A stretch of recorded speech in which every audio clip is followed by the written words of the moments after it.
This guy must me a lot when I'm not here. I don't understand. Every time so Antonio's not here, guys. So today we are tackling a little bit of addiction. If you're somebody who has been through addiction, it doesn't matter what type of addiction, but today we are very specific on one. Yep. And addiction can come in many forms, bro. You can be addicted to coffee, you can be addicted to sweet stuff, you can be addicted to anything. We have someone who went through it himself. Yeah. And has come out the other side. Yeah. So, meet Crushaan. From his early days as a footballer with Ajax Cape Town to a 17-year battle with addiction and a life shaped by drugs and gangsterism. I want you to take us through your journey of football. I started back in 2007 basically. Just going to a local club and just playing there, and like did that. I got to meet a lot of good players, like players who's now big now, overseas and stuff like that. Like 𝘍𝘶𝘍𝘶 and 𝘕𝐾 even. Oh, okay. 𝘠𝘰𝘭𝘥, who passed away now recently. He was playing for Sporting Lisbon that time. So I met like all these fancy players, man. So moving there, I didn't like make my feelings known to my mother. Like that was my dream, like playing for the biggest club in South Africa, like Ajax. I don't want to move. When did the actual addiction now start kicking in? Was it now when you were in the Eastern Cape? Yes, the actual addiction started when I moved to Eastern Cape. Like the friends I made there, like very bad friends. I also did workouts before I started doing like crystal meth again there under now, doing like push-ups and stuff like that, because I didn't feel like going to the gym because I knew like back then we like took like concrete and stuff like that. We made our own way. Literally I like tell myself, yo, why was I so lazy back then? Like for me now to do that, like just to put my mind to it, today I'm doing this. But I like don't have a program. Must create a program. I've been saying I'm gonna create one. Today I'll do it. You have to, yeah. Like for me it's a great journey. Like I know it's gonna be a great journey because I know I'm devoted to gymming now. That's my new habit now. Like my new addiction will be gymming now.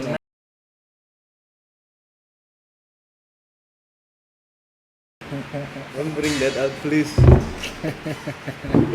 Somebody's getting old, bro. Hey, all at of the us. age of 21. 20 what, yeah? Yeah.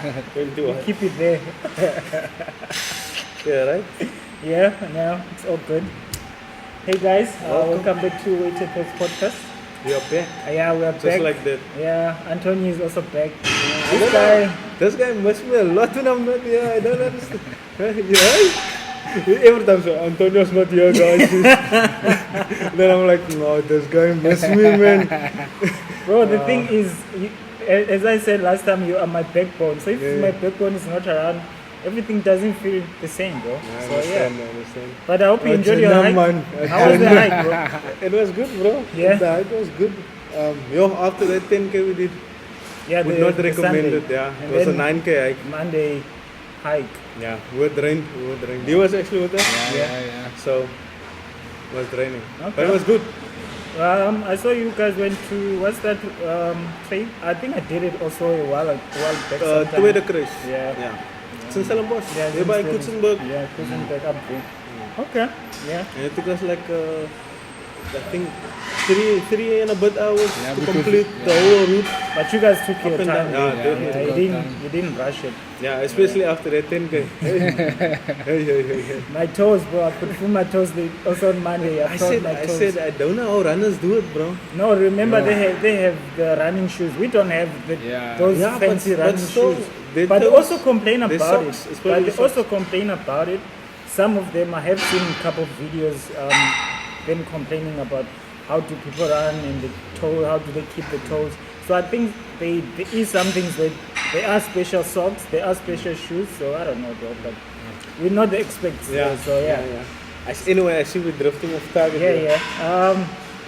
So today we are tackling a little bit of addiction. If you're somebody who has been through addiction, it doesn't matter what type of addiction, but today we are very specific on one. Yep. And addiction can come in many forms, bro. You can be addicted to coffee, you can be addicted to sweet stuff, you can be addicted to anything. You know, addiction doesn't matter. Anything that makes you crave that thing all the time, that's an addiction. So today we're talking about that, and we have. But there's good and there's bad. There's a good and bad, you know. So today we are tackling a little bit of that, and also how, you know, you can get from being addicted to this and trying to get off the addiction and find your feet again. So today we're all about tackling, you know, addiction. And we have someone who went through it himself. Yeah. And has come out the other side. Yeah. So yeah, bro, you know how we do it? Hit us with his bio. Meet Crushaan. From his early days as a footballer with Ajax Cape Town to a 17-year battle with addiction and a life shaped by drugs and gangsterism. His journey hasn't been easy. After facing deep depression, losing his mother and going through a failing marriage, he hit rock bottom in 2025. But that's where everything changed. Crushaan made a decision to go to rehab, rebuild his life through fitness and discipline, and reconnect with his faith. Through recovery, he learned the importance of connecting a healthy mind with a healthy body. And he started rebuilding his life through fitness and discipline. Yeah. Welcome, Crushaan. Thank you very much. And this one, it's close. Because he's my close uncle. to home. Yeah, close to home, it is bro. close. Yeah. But welcome, bro. Thank you guys for having me today. Welcome, man. Like, honestly, I feel like this is gonna be we touch more on fitness, but today we're touching more on mental. The mental, yes. So I'm very excited about that. Yes, me too. But as you know, how was your week, bro? I'll start. My week was good. No, it was actually a good week. Yeah. From the Sunday, from the Sunday through, I would say the Wednesday, Thursday. Then my back started to pain, bro. Hey, the lower back. Guys, that's he's one been side. complaining. Hey. But anyway, I'm not gonna complain. And he's getting about old. Back pains. Yeah, ne. Those are signs, guys. I said. And here we are trying to keep active, but we have all these pains, bro. But we push through. It just shows. You gotta push through, bro. But yeah, I think after that, it was better. I took the Friday rest day. Okay. So today I'll see. I'm gonna have a session after this. I'm gonna stretch the back. But other than that, good week, bro. How was yours? Mine, bro. It wasn't a very productive week when it comes to my session this week. Monday, it was a public holiday, so I had a shoot, and then I didn't even get like a proper session in. Like, I only had about 15 minutes before the shoot just to get small pump. Tuesday, I came to the gym, but Wednesday I couldn't. Thursday I came, Friday I didn't come. So it's been like only 2 days in the gym, like, literally 2 days. But I also enjoyed the Sunday run. I think the body's getting used to it, because now I'm doing like, not often, but maybe once a month, you know, so the body does, getting there. Yeah, it does remember, hey, you have done this before. So yeah, but other than that, the week was alright, man. Yeah. Crushaan? My week was good. I usually try and jump about like 6 to 7 days a week, but I do it now like 6 days a week, because then I take a rest day. But Sunday my jog was very good, the 10K. Because I feel like doing fitness and stuff like that, like keeping my mind healthy, like, and my body as well. As you say. It keeps my mind focused, and it keeps myself focused, and on my recovery as well from addiction. So I always try and keep me busy, even stuff doing at home, like cleaning the yard and stuff like that. So I always keep myself busy during the week. So I had a good week. Okay. Welcome, man. That's good. Yeah. Guys, as we said, we're all about mental, a little bit of fitness here and there.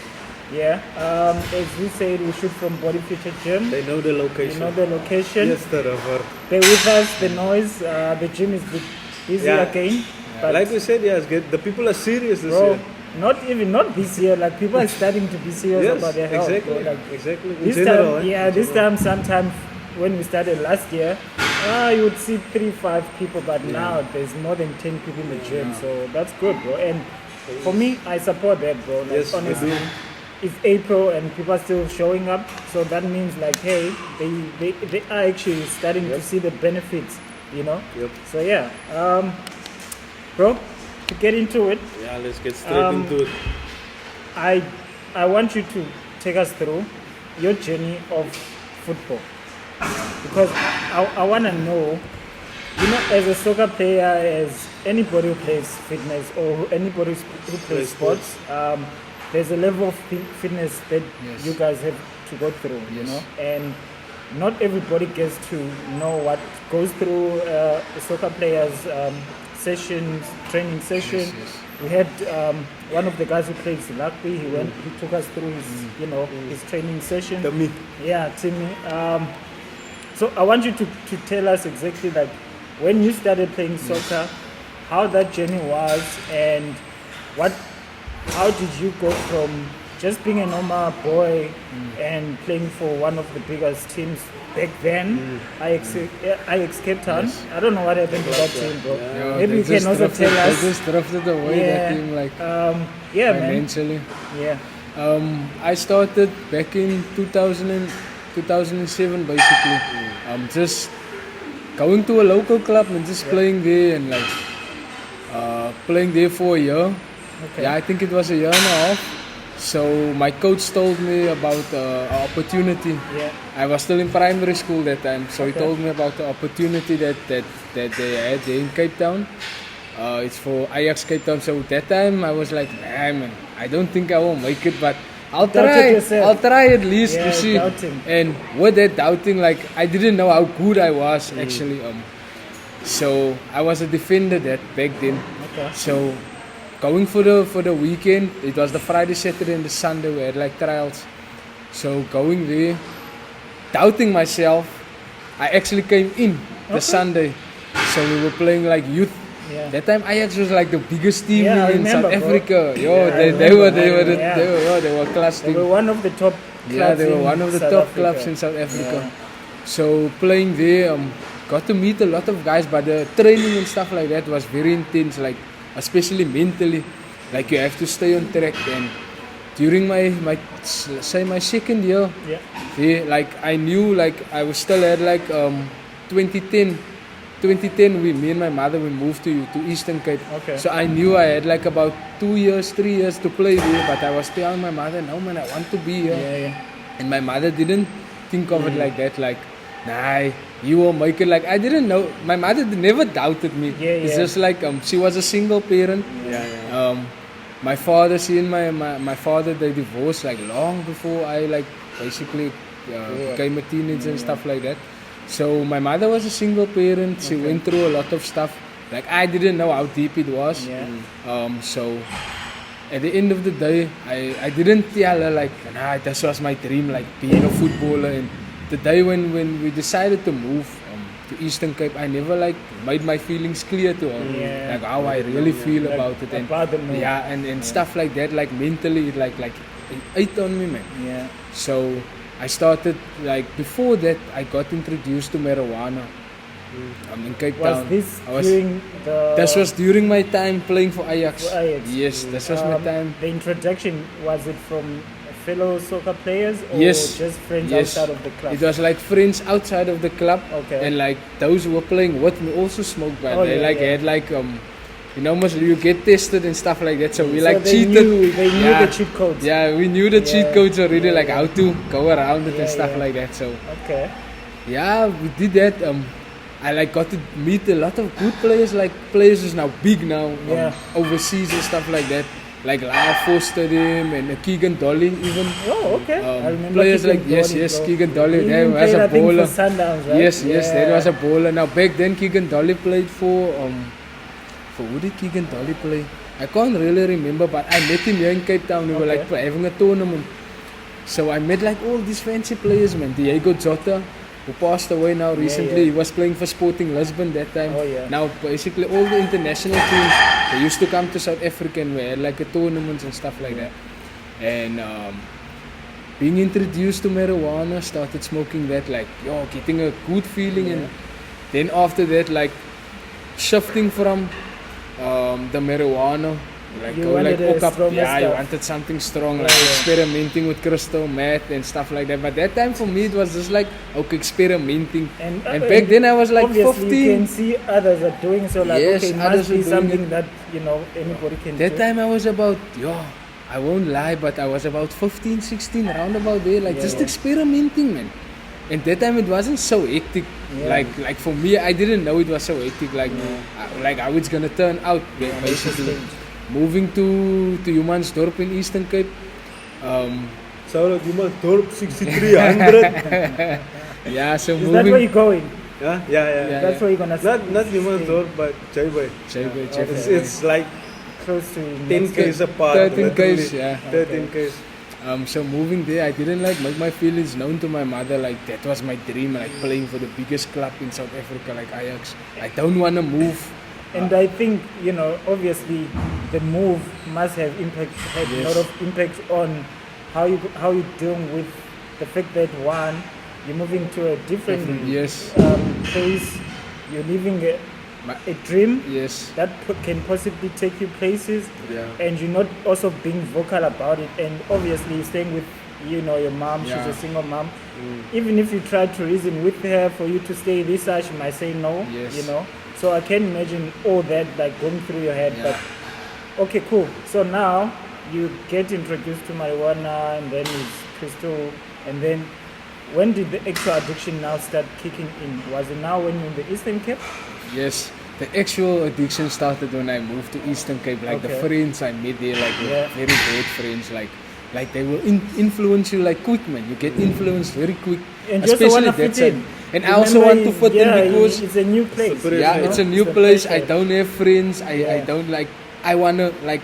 They like tell me, do you know this drug? It's like crystal meth. I'm like, I have tried it before, and I'm like, let me smoke it and stuff like that. So that's how I started fitting in with the wrong friends. And with that being said, they introduced me to the gang life because we had like the leader was actually staying opposite where I was living by my sister, because me and Tony, we grew up like brothers. And I didn't even know about this. We grew up, that's like how deep I was. Like I couldn't tell anyone. We couldn't tell him like, I'm deep into gangsterism and stuff like that. And sometimes I have money, but then I don't tell nobody I have money. Then I will give my mother money, or I'll just put it there. Like I'll put it in a purse, and then she's like, yo, where did this money come from? Because my mother was like old, like not old, but like she had like old-fashioned style. Sinds like, waar vandaan af komt die geld? Hoe was die geld dan nu? Hoe het ik die geld gemis and stuff like that. So my mother was old-fashioned like, man, and I couldn't like tell her also like where the money's coming from. Where the money's coming from, because I know how my mother was like back then. And being there in 𝘕𝘰𝘥𝘺, I did like a lot of bad things, like to people. Old people, young people. I also started influencing other guys, getting them into the gangsterism circle and stuff like that. So from there, I started doing drugs constantly. Heavy now. Heavy. Like I used to, even when I was in grade 10, I will remember that, I won't forget it. When I started grade 10, now you must know, I started grade 9 in 𝘕𝘰𝘥𝘺. When I came to grade 10, I was fully in the gang. And that's when, as a young boy, you start experimenting a lot of things. Started selling drugs at school. Started with 𝘍𝘮, then with cigarettes in 𝘍𝘮, and smoking, taking my pipe, went to school, smoking on the school and stuff like that. No one knew in the house I was on drugs. Like, starting from then, no one, back in matric, till in matric, I was doing drugs. I used to smoke the.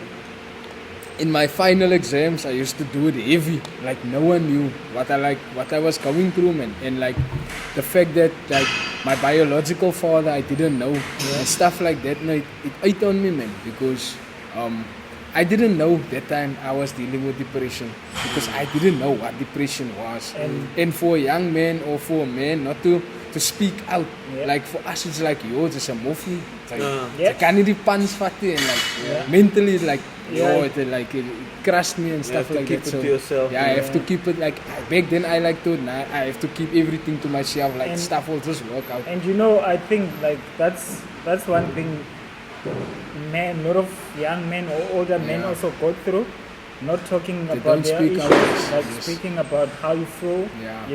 Especially the older generation. The older generation. I think they're still stuck in that. Men don't cry. They still men in that don't cry, stuff like that. So yeah, it's a lot the older generation. I think the younger generation coming in now is a bit more open to it. They're a bit more open, and they know all about depression. Yeah. They know the signs. Yes, they know the signs. There's now therapy, so things which like is good. that. Which is good. It's not very a bad good. thing. And okay, cool. So all this is happening. Matric is done. Yeah. What's next? Next for me was like me and my mother, we moved out there by my sister because we were currently staying at Antonio's them there by them, no? Okay. Like that's why, like I said, me and Antonio, we grew up like uncle and from nephew, Cape Town, like from Cape Town, 𝐻𝐻𝑚𝐻𝑚𝐻𝑚𝐻, we and grew up back like to Cape brothers. Town. Okay. And he always had my back, but I didn't see it. You see, like stuff I wanted to talk to him about, like I didn't trust myself to tell him, like I would like, he's gonna look down on me and stuff. So I told nobody. So would you say that you tried to protect him?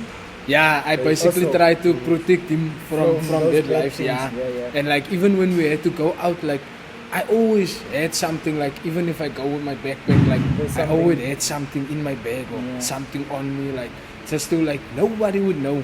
Yeah. Like, but I always had something on me, like just to, I don't know where we were. Anything can happen. Anything can happen. Yeah. Like, so I was always the one like 𝘉𝘰𝘥𝘺, like we say, like ek was altyd die een wat net no one was gonna mess with us. And where we went, and anything happens, you're the first to strike. And where we went, no, everyone knew me. Where we went, everyone knew me. And like, so after matric, started getting a job, but still, I was still heavy in the gangsterism and stuff like that. I would go out, I won't come home like the next day. But I remember, like when me and my mother moved from my sister's house to go live on our own, then it started getting hectic. Like I found myself moving out of one area into another area. So when I came in that area, I had to like make myself known to everyone there that I'm here now in this area, and this is gonna be my area. Like where I'm gonna be the top dog. I'm gonna sell. It's only me that's gonna sell drugs there. So everyone has to pay protection, like extortions, is like low key, man. Like no one knew. Like only the other people that were smoking knew that. Okay, right. We have to pay protection by this guy because this guy is working for that guy, and everyone is fearing that guy. Okay. Yeah. So okay.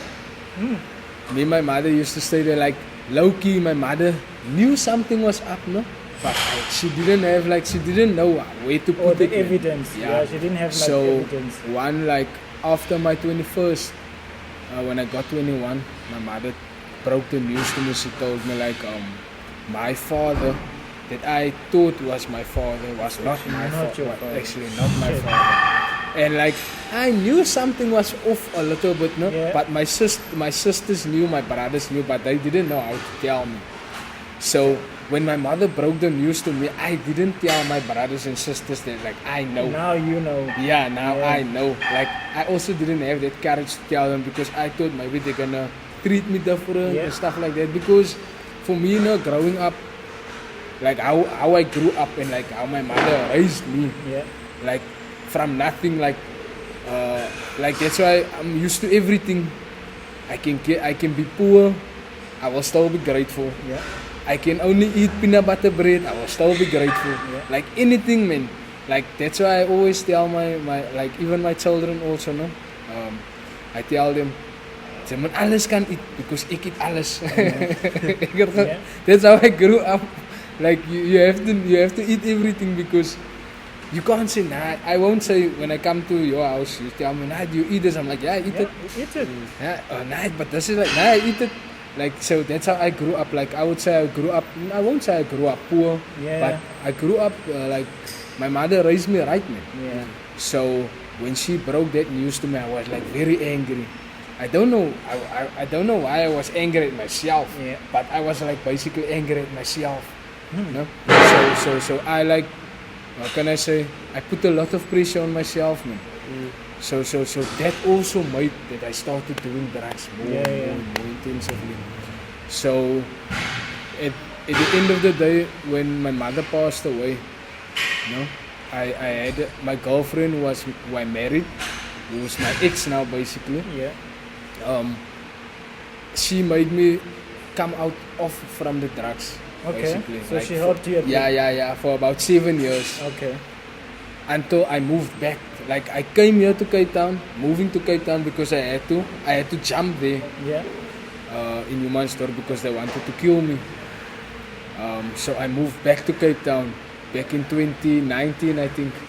Yeah, 2019 I moved back. Yeah. No, that was 2019, 2020. Yeah, it was 2019. It was before we moved back. Before the COVID.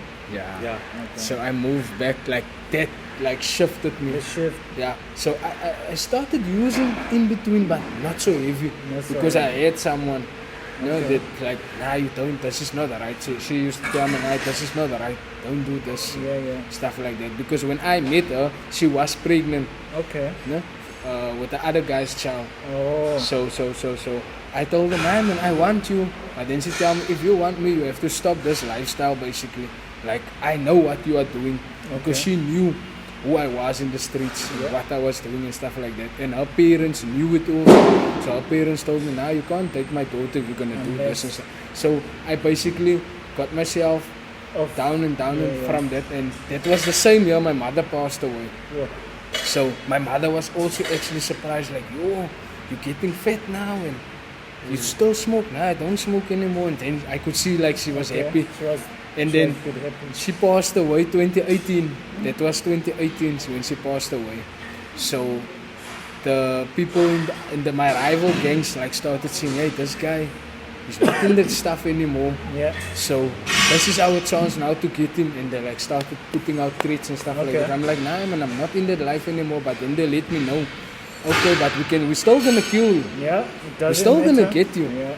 Even if you tell us now what. So I decided, my life is in danger here, so I have to move. You have to move. So I moved to Cape Town, and when I came in Cape Town, I still was smoking ganja. So basically, I was still an addict.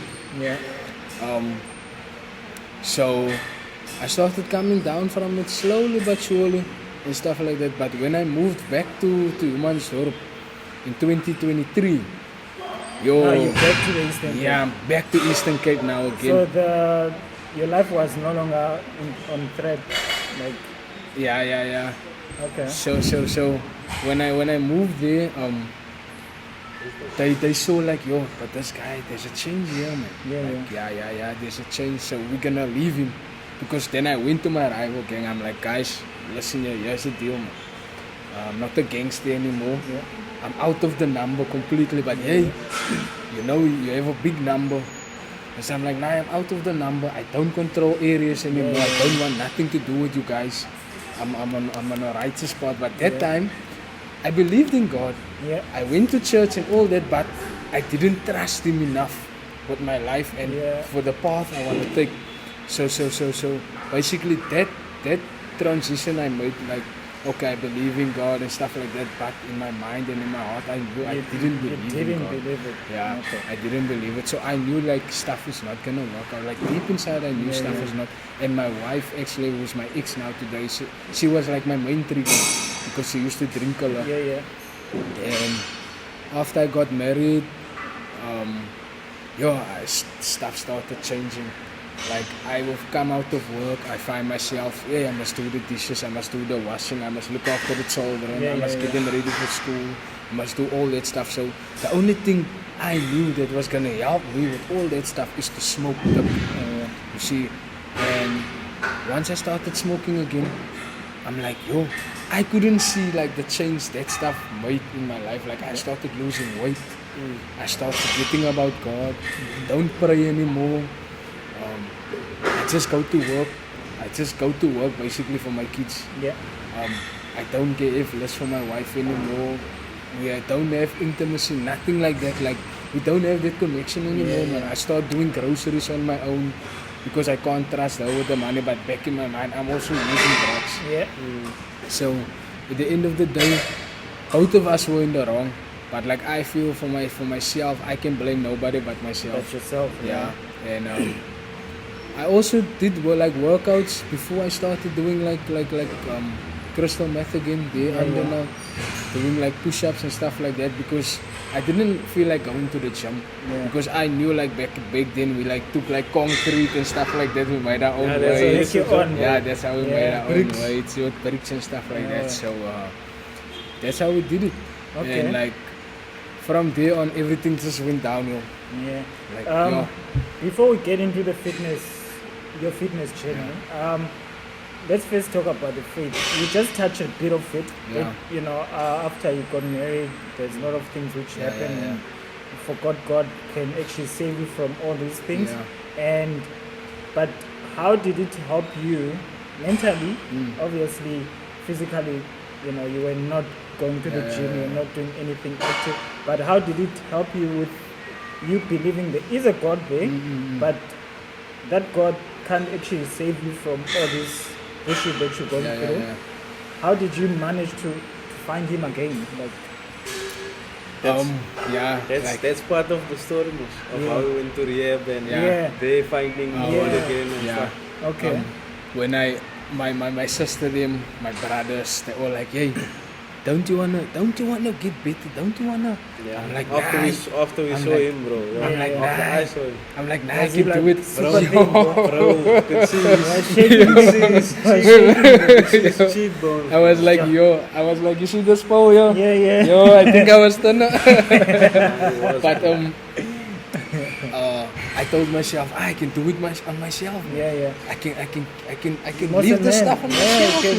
Because I can do it. Yo, that never happened, bro. Yeah. It never happened. Yo, like even today, I can only thank God because if I didn't make up my mind, like to say, nah, bro, go get yourself, your brothers and your sisters wanna help you, go get yourself some help. And like, he's the one who always like, nah, me, bro, don't you wanna get help? I'm like, nah, I can do it on my own, bro. No, but I'm like, nah, me, bro, are you sure? I'm like, yeah. But then, like, stuff just started coming back to me. I'm like, nah, I need to get help. I need to tell myself I need help because I'm not gonna be able to do it on my own. And like, I know there's a God. I know He can help me. Like, I must just feel His presence again, man. And like His Holy Spirit. Family. Yes, and I have a very, very good supportive family. Yo, shout out to them. Yeah, they're the best. So I told myself, nah, I want to get some help. My brother didn't think twice. He's like, bro, I'm going to book you a ticket to Cape Town. My sister told me, hey, come to Cape Town. You know, you're always welcome here. You always have a home here in Cape Town and stuff like that. And my sister and my brother, like my elder sister is still in 𝘰𝘰𝘥𝘺 and my brother.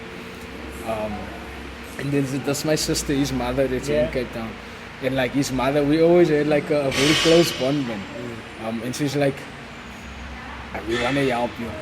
You say you want help, we're gonna help you. I'm like, are you sure you wanna help me? Yeah. This effed up guy, you wanna help this guy?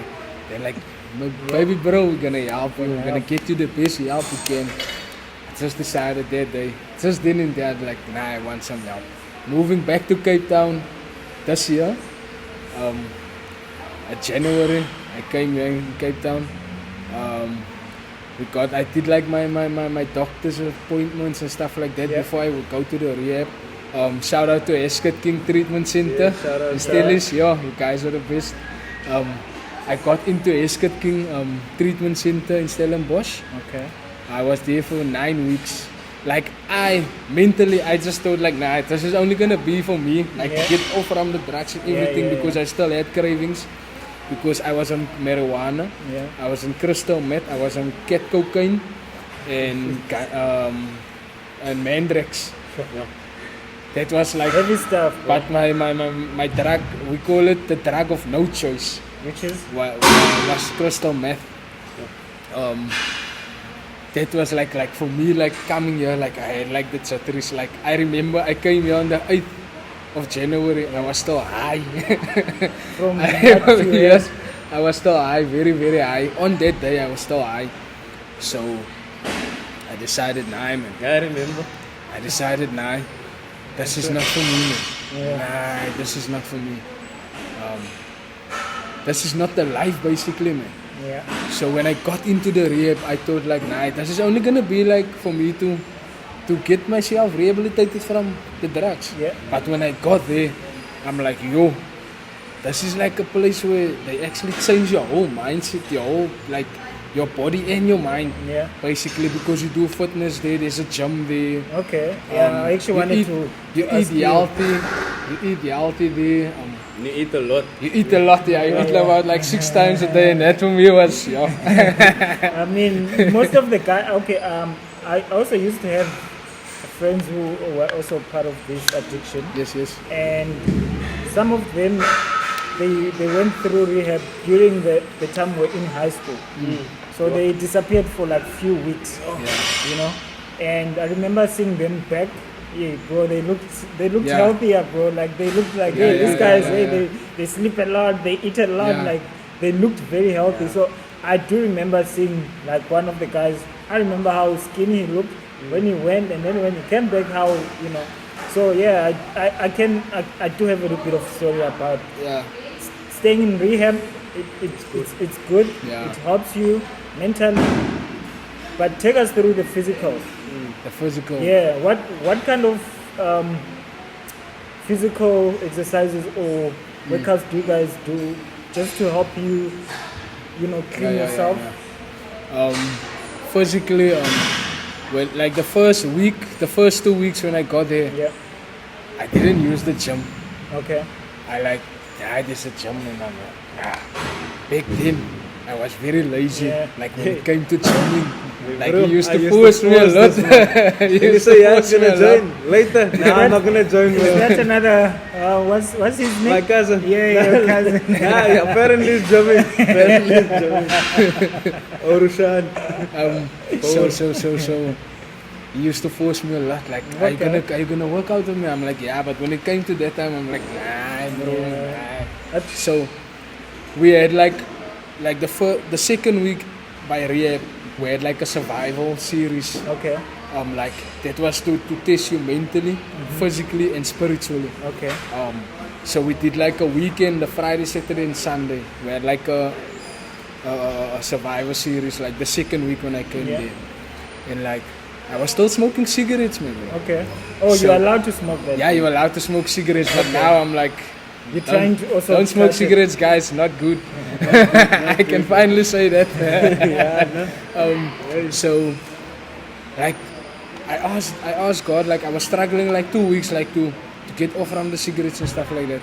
So, like being there, like physically, like I can feel like, the Survivor series, it's training me, bro. And like, because I'm unfit and stuff like that, man.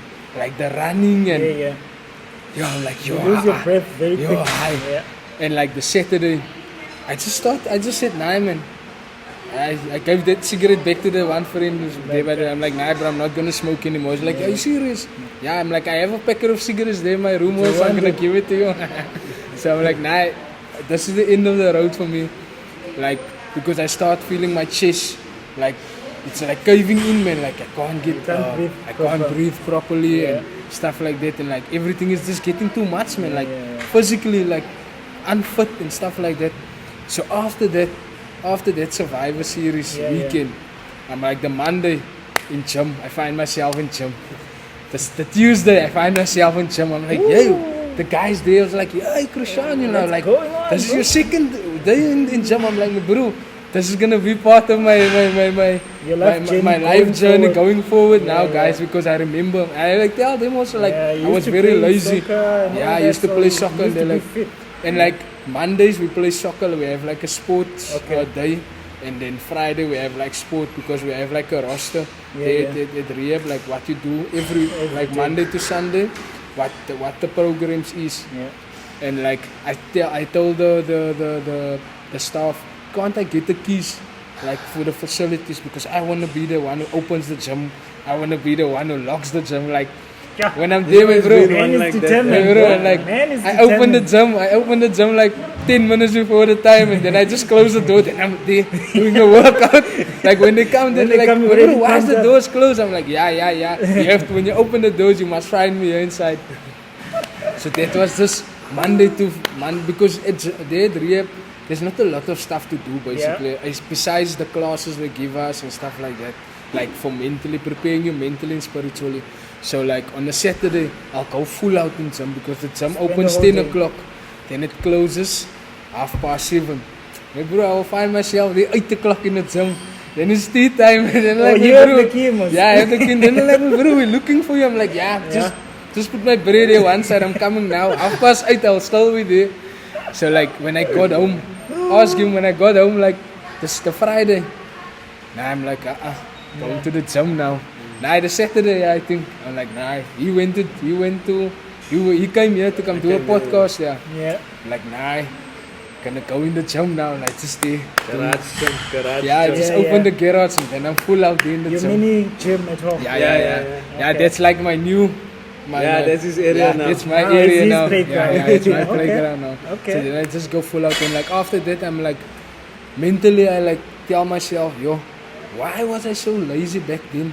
Like for me now to do that, like just to put my mind to it, today I'm doing this. But I like don't have a program like what to do. So basically I just like do what he also, I can remember back then what he used to do. So I just do that. Like, I must create a program. I've been saying I'm going to create one. Today I'll do You have to, After today, now I have to. Because like for me, it's not like, so, how can I say, it's not tough anymore for me, man, to go there and pick up a weight and like just do it. Like I will just go like full out. Like yesterday, I told myself, about 1 o'clock, I'm like, let me steal my sister's heart. Let me do the windows a little bit, clean the windows. He was busy there at the back also cleaning there. And like after that, I'm like, open up the gym, plug in the speaker box, just go full out, man, bro, full out. I think I was about there. I think I was about 40 minutes or more, less than an hour. There in the garage. After that, I was just recovering in the pool.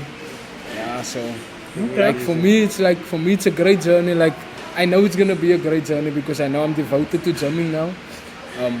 That's my new habit now. Like my new addiction will be gymming now from now on. That's the best addiction you can ever get, bro. Good and bad. That's the best addiction, honestly. And I feel like I'm also addicted to gym, bro. I feel like I'm addicted. Honestly, I feel like I'm addicted to gym. As I said, like when I also started my fitness journey, I was going through my own bullshit. Like there was a lot of things going on in my life, and people don't understand how much actually not even going to the gym, but working out, like lifting weights, going to run, like doing something that's gonna stimulate your body. It helps you a lot. Like it helps you a lot. And for me, I think I did say in the previous episode that like if it wasn't for gym, bro, I think I would find myself under the bridge somewhere because of depression and a lot of thinking. Like, bro, like a lot of thinking can It was me a year ago. Like, I was finding myself living in a dumpster, bro. Bro, like. So I do understand that, bro. Obviously, now you went through all these things. You know, your faith marriage, rehab. Now you sort of finding yourself again. Like you off the drugs. How long it's been? Today it's 76 days. 76 days. And from the cigarettes it's 49, almost 50. So. Bro, congrats, bro. Thanks, bro. Honestly, thanks. That's an achievement. Like that is a huge achievement that most of us, honestly, many can't achieve. You know, because we do have young people going through the same thing that you are going through, and if I was one of those people who most probably have bad addiction and I'm listening to this, I think the first step is finding help. Finding honestly, help. You have to admit, step one will be you have to admit you have a problem. You have a problem. Yes. And you need help. Yes. And if you have a support system, let them help you. Exactly. Know? So so you said you work out from the garage. How did fitness help you, or how does fitness help you to sort of forget about most of the bad things that you used to do, and the cravings and all that? Like, how do you deal with the cravings? How do I deal with the cravings is that's where the gymming comes in again, and like the basic stuff around the house, doing stuff around the house. So like during the week I'm alone at home. Okay. So for me it will be easier to just go out of the Sneak gate, out, to just sneak out. No one's gonna know. No one. How would they know? Yeah. But for me, mentally, I told myself, every time I'm in the gym, every time I open that garage, I'm like, you don't want to be skinny again. Yep. You don't want to be hopeless again. You don't want to live in a dumpster again. You don't want to beg for food. You don't want to beg for money again. You don't want to disappoint your family. Yeah. Because for me, family, I've learned in my recovery that family is very important. It's very important. And I do a silent prayer in my head before I do a gym. That's how close I became with God. Okay. Because if it wasn't for Him, I wouldn't have been here today. I would have ended up either in prison, either in a cemetery. Yeah. But physically and mentally, gymming has helped me a lot. Because every time I pick up that weight, I'm like, yeah, this is you from now on. Yeah. This is how it's gonna be from now on. You push, even if I know, I can't do it anymore, I do it. If I know I'm tired, I spoke to his father now in the week, I tell him, I'm sitting here watching series and stuff like that, but I don't feel like gymming today, man. I feel like taking a rest day, but then I'm like, nah, this is not the day to rest. Yeah. This is not the day. Yeah. So just pick yourself up. I came to learn that I can motivate myself. Okay. Because that's what I learned in rehab. And you motivate yourself, to just pick yourself up and go in there. And that's what I'm doing. I found myself picking myself up and going there because in my addiction I didn't have that. I didn't have that motivation that I have now today. So for me, gymming it's been very good, mentally and physically. Yeah. I would say because doing a workout, it helps me forget about my cravings. Yeah. It forgets about my failed marriage I had. I do everything I do for myself basically and for my daughter. Yeah. Because she was the main inspiration for me, to go get myself clean, get myself on the right path again, because I don't want her to look back growing up and see, is this how my dad was? Is this how and stuff like that. I want her she has to see the best version of me. Yeah. And me and my ex-wife, we are in communication. We have to be because for my daughter's sake. So every day when I get the chance to speak to her, I'm like, if I see her face, I'm like, you the reason. Yeah. I'm getting clean, and this guy, because you was actually also when you came to 𝘰𝘮𝑻, he told me bro, nah, I don't remember you like this, man. I don't like seeing you like this. And for me, that day I cried inside because when he told me nah, I'm in Buddha, I'm like, wow, what's it doing for me? And so for me it was a big step for me, man. To see he really cares about me. And my family also really cares about me. They were tough on me, but at the end of the day I only saw the toughness. I never saw the love. You know, they say tough love. You just see the toughness, but you don't see the love. Basically. So at the end of the day I could see the love. The love is there, and I can be more open to things. I can speak more openly. For my sister, no, I couldn't speak open with my sister or my brothers. Okay. Or I couldn't be open with him. For now, I can be open with him. I can speak about things stuff I'm going through. I can tell if I know I have a craving today, I can my bro, I have a craving today, bro, for this and that. But coming out of rehab, the cravings is not so a lot anymore because they learn you there how to deal with it. Yeah. Get you something to do. Gymming is my addiction now. I said, it's my new addiction. If I feel I have a craving for a cigarette, I go into the gym. Okay. If every craving I have, I go into the gym, or I try and get myself busy or keep myself busy.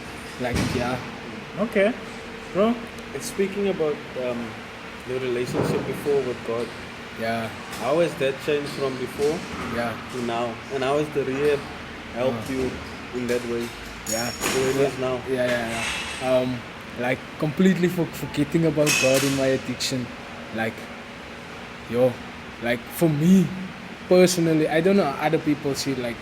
Every time I feel I ask God something. For me, I'm not working at the moment, so when I ask him, I don't ask him anymore for he must provide me with a job. I ask him that he must provide me a job, no, where there's people that's gonna be around me, that's gonna support me in my recovery, like who also believes in Christ Jesus, who also have the same faith that I have. They believe in the same God and stuff. Not that they believe in the same God, but that they know that there's a God that exists. And like being at the rehab, they taught me a lot. Like I found God again. Like I found myself praying like more than 6-7 times a day. Whereas before I didn't usually pray. I went to church, but I wasn't there. Like. But now, but going now to church, I'm like, if I step into the church, I don't want to step out again. I don't want to go out again because I can feel the presence of God there. And like, I sit with my Bible, I can sit openly, without feeling, I wonder what my sister's gonna say, or I wonder what Tony's gonna say, or whatever. So like, now I have that connection with God, like. I know He's there. I know He lives inside of me, and like everything I do now, I ask God, like He must go before me, and I will follow. But for me mentally, God helped me a lot. I know He helped me. I know He was the one, like, because when I was stuck in the gutters, like He's the one who pulled me out. Like even with the cigarettes, no, I used to pray, God, I want to leave the cigarettes. Please help me with the cigarettes. I left the cigarettes, but the craving was still there, bro. Like I used to smoke only one cigarette a day, and like but then I forgot. Like I wonder what will happen if I ask God to take the cravings away, though. So when I asked Him to take the cravings away, like an instant, bro. Like I'm like, I can sit amongst people now smoking cigarettes. I won't give a skyf or nothing like that. My sister smokes cigarettes now, but. I can sit with her, I won't get lust for a cigarette, and she was like, sorry, I'm like, it's alright. so that helped me a lot, man. Like, I know my faith now is like, it's not 100%, like, but I know I'm there with God. I have that relationship with Him now. I can ask, I can go on my knees anytime, I can ask Him to help me in certain situations. If I have a craving, I can go pray, please God, just take this craving away from me, because I know it's from the devil and stuff like that. And so like I know there's a devil also that exists, so he's trying every day like to break me down, because I know he doesn't like this. He doesn't like it. Like he lost one of his best soldiers, so like so like I know like he doesn't like it. So every day I must go on my knees and pray. So like for me, I don't feel ashamed anymore to praise God. So like in any situation, even if I meet anyone now, like I'm open now with people. Like I can meet anyone wherever, if I know they're talking about the word, and I can just jump in there, I can join the conversation and stuff like that. So other times I would just sit there and like, die mense praat alweer van die Here. So like, but not anymore. I'm like, I'm in there, bro. Once I start talking, I'm in there. So. Okay, bro. For someone who's in the same dark place that you were stuck in, how would you like advise them, or what would you say to them? I would tell them, like, first thing, that they have to admit like they have a problem. It's very important, guys. You have to admit you have a problem, because if you don't admit you have a problem, you're still gonna be in denial. You're gonna be in denial for very long, and like you will tell yourself, like I was in denial a lot. Like I would tell myself, I'm not addicted, I'm not a drug addict, but at the end of the day, I'm still doing the stuff. I'm still doing the wrong things. I don't want to go to church, stuff like that. Like, you will be so in denial that you won't know, like, you're lying to yourself, basically. So what I would tell, you believe your own lies. I would, like, tell that person, like, just admit you have a problem. Get help. Be open with your family, with your friends. Be open so they can know how to help you. Like, in certain situations, like, I didn't speak a lot about the stuff I went through, but now I can openly speak about what I went through. And for the guys, it's very tough, because they don't want to speak about their problems. Like, guys, you have to be open. You have to be open with your wife, your sister, your brothers, your friends. So they going through the same thing you're going through. Like if you're not open enough to tell them what you're going through, you're gonna be stuck there in the gutters. So like, just tell the people around you, be open, honestly, be open with the church, let them know what you're going through and stuff like that, so that you can get help. And for me to get help, it's the best decision I ever made. Like, I don't want to go back. I honestly don't want to go back. I can't go back. How can I go back? How can I go back? Honestly, I think going forward, I think the best thing you can do is just focus on yourself. Yes. Build your life again. And it, like I do see, and I have seen you when you came to our boot camp. Yes. I saw how much you actually wanted to change, change your life. Because I remember the first time you came that day, you were like, I'm actually, you openly said, I'm recovering from drug addiction, so I'm happy to be here. And I was still in rehab that time, no? I was still in rehab. I came for a home assignment. For a home assignment. I'm sure you got A plus there. You got A plus there for just being, for doing something, So for me, honestly, I feel like this was like a very touchy subject that many of us don't get to speak about. I even cried on camera, guys. Oh, come on. You did? I did, bro. Hey. Are you pushing it out now? No, it was a very touchy subject that most of us guys don't talk about. The addiction, bro. As you said, there's so many addictions, good and bad. Food is also one of them, bro. Yeah. Food, bro. Food is an addiction, and I feel like we spoke about that with Brandon. How he was addicted to his relationship with food. So it doesn't matter the type of addiction that you have, as long as if you're doing too much and of that thing, and you feel like, this is taking you from this place and taking you to this place, and you don't feel happy about being in that place, then it's a bad addiction. Exactly. It's a bad addiction. It's not bettering you. Now, if it's not making you do anything better with your life, bro, it's not a good addiction. So bro, I don't know if you have any question for him.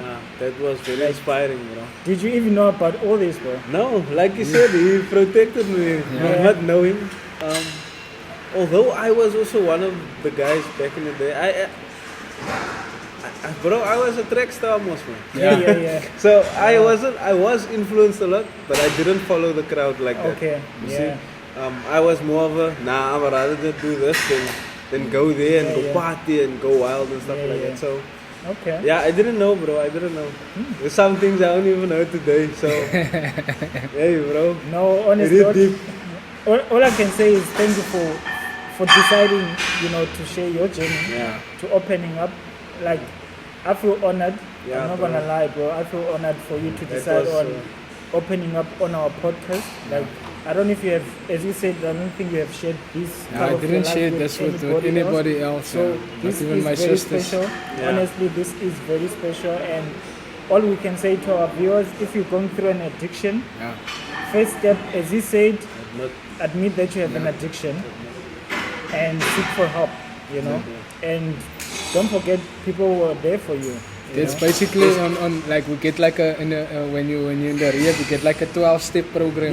Like the first step on that from the 12 steps is admit you have a problem. That you have a problem. Yeah, bro. I don't know. Like as I said, I'm addicted to the gym. I'm not gonna go to rehab about that one. I'll rather stick to that addiction. But for those guys, obviously, we always try to change up the topics, trying to motivate you in a way that we can. And as we said, if you're going through addiction and you are that person who's having a food addiction, change, Like, it's tough, but get help. Tough, but it's, yes, it's not going to be easy. Like, it's not going to be easy. Same, coming to the gym is not going to be easy, like coming to the gym every day. As you said, some days, you just want to give up. It's like, I don't feel like doing it. But something inside him always like, no, why are you doing this, So, as we said again, find your why. Find your why. Find your why, bro. Find your why you wanna actually go run. Know why you wanna, wake up. Until you don't know your why, I don't think you ever change or you ever do anything. But that's facts, bro. I don't have any question for him. All I can say is, honestly, thank you for opening up. Like, if you also still figuring out why you're not going to the gym or you're not running, you're not picking up that 5 liters of water and doing something with it. Easy. You have a garage. Yeah. The roads are always open. Get some weights there by game. Yeah. Second hand, bro. Second hand. Game have for second hand also. Like second hand stuff. Return weights. Like, you don't need a fancy machinery or equipment. You just need to have that mentality of like, I wanna do this, And the day you start, I think that's the day you'll see. Okay, cool. Now there's no turning back from Challenge that. yourself. Challenge yourself. Give yourself. Okay, I'm gonna do this for 30 months. That's also fine. For 30 days. And then I'm gonna see how much my body can change. And I promise you, if you really stick to it, your body will change a lot in 30 days. It will change a lot, bro. I have one question. What would your younger self, if your younger self would see you right now, what would he say, or what would you say to your younger self? I would tell my younger self like not to ever start using drugs and stay and like do like fitness and like introduce fitness as part of a lifestyle. Going from my younger self till now. Bro, I think I would be I mean, you were playing and I was playing football also, and I would tell my mother like that is my dream, like to be one of the best footballers or one of the best. I think I never would have started using drugs and stuff like that in my football journey. And I think I would be one of the best defenders in South Africa, or even playing for the national team as well, because that was my dream, like playing for Bafana. And taking Bafana to other level. Like, I would tell myself never to give up on my dream, basically, and like go on. Even moving from Cape Town to another province, I would like still go on there and like stick to the program. But like guys out there, like don't give up on your dream. Like follow your dreams and be open about it with your family and your parents, because they can support you as well. Like they can have like what they call that. What they do now on Facebook, they have like the charity stuff like that, like events, like to support your career. Like be open about your GoFundMe. Like be open with your career, with your family, so they can support you, and then they will know at least like, okay, right, we can support you, like in your career. You have a direction where you wanna go to, and if you're good, that's another big up for you. Opportunities comes. And honestly, these days, opportunity comes very easy. All you have to do is put yourself out there on the internet. Social media will do its job, bro. It'll do its job, As we said, some people use social media for the wrong reasons, but if you use social media for the right reasons, bro, it will take you places. I even told Antonio, I think I must start doing videos also now. That's even with this guy, even guy with is a very good dancer. All the years. I'm a very good dancer, guys. Bro, TikTok would have been lit if you started doing this. Bro. Like honestly, I work on social media, and looking at how the world is changing when it comes to brands working with normal, ordinary people, because of what they do on every day. You never know. Red Bull might jump on. You never know. These other brands might see you dancing and they wanna use you on their adverts and all this stuff. Bro, opportunities are there. All you have to do is just put yourself out there. And like back then I wasn't so positive about myself, but now everything's changed. I'm positive about everything I do. Nah, bro, all I'm saying is if you got a phone, it doesn't matter. We all have to start somewhere. We all have to start. We're shooting this episode with a phone, bro. We don't have a proper camera. We don't. So all we're saying is, as long as you have something to start with, start with that. Same with the gym, bro. Definitely. Don't have to start with applying for membership at the gym. You have a 5 liter or 2 liters of water. Use that. Watch a YouTube video how to you know. There's videos about everything. There's about the videos, home workout, there's everything. You can never have an excuse of not working out, you know. So yeah, I think, bro, that's where I'm gonna leave it. Yeah, that was a great episode. That was a great episode. Thanks for having me, guys. Yeah, bro, wait. Once again, thanks, man. Thanks, man. Honestly, thank you for sharing your journey. And from us, 𝘍𝑗𝑗𝑘 Podcast, as we always say, don't forget to like and subscribe. Yeah, and share with your grannies, your oppas, your uncles, your nephews, everybody, bro. So yeah, until next time, peace. Peace. Yeah.